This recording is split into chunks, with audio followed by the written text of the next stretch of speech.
आप अमेज़न में 2023 तक थे, यस सर। जहां आपकी तनख्वाह 10,87,500 रुपए प्रति माह थी। यस सर, अमेज़ॉन आयरलैंड में था मैं। क्यों निकाल दिया उन्होंने आपको नौकरी से? सर उन्होंने नहीं निकाला था, मैंने रिज़ाइन किया था नौकरी में। अगर आप 10,87,000 रुपया पर मंथ कमा रहे थे, अमेज़न में थे, अमेज़न पूरी दुनिया की पॉलिसीज़ को रेगुलेट करता है। Yes sir. अमेज़न जो है वह ऑर्गेनाइजेशन है जिससे कम से कम 50-60 देशों की राजनीति प्रभावित होती है, सत्ता का केंद्र है। और जाहिर है कि 10,87,000 तो यहाँ पर आप रिटायरमेंट पर भी नहीं पाने वाले हैं। सेक्रेटरी बन जाएंगे तब भी नहीं मिलेंगे।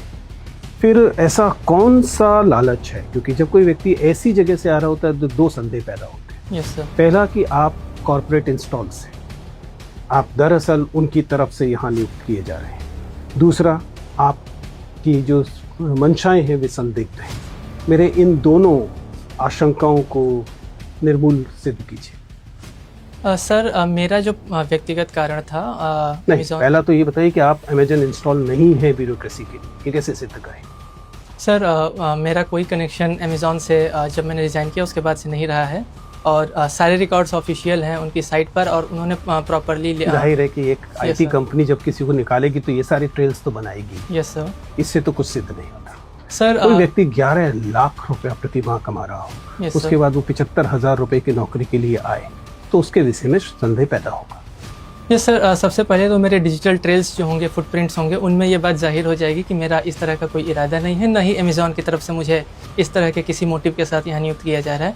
और दूसरी बात सर, इसकी कोई गारंटी नहीं है कि अगर वो मुझे गवर्नमेंट जॉब के लिए भेज रहे हैं जिस उद्देश्य के, मैं उसमें 100% सफलता की कोई गारंटी नहीं है।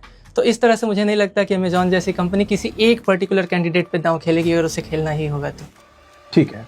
दूसरा, सर दूसरा सवाल आपने जो पूछा कि संदिग्ध मंशाएं जो हो सकती हैं, सर यदि उस तरह की कोई संदिग्ध मंशा मेरी व्यक्तिगत स्तर पर होती तो मुझे लगता है कि मेरी पिछली नौकरी ही मेरी उन सारी आवश्यकताओं को पूरा कर रही थी, तो मेरे पास कोई कारण नहीं है कि उन पर्टिकुलर मंशाओं के चलते मैं इस नौकरी की तरफ रुझान करूं।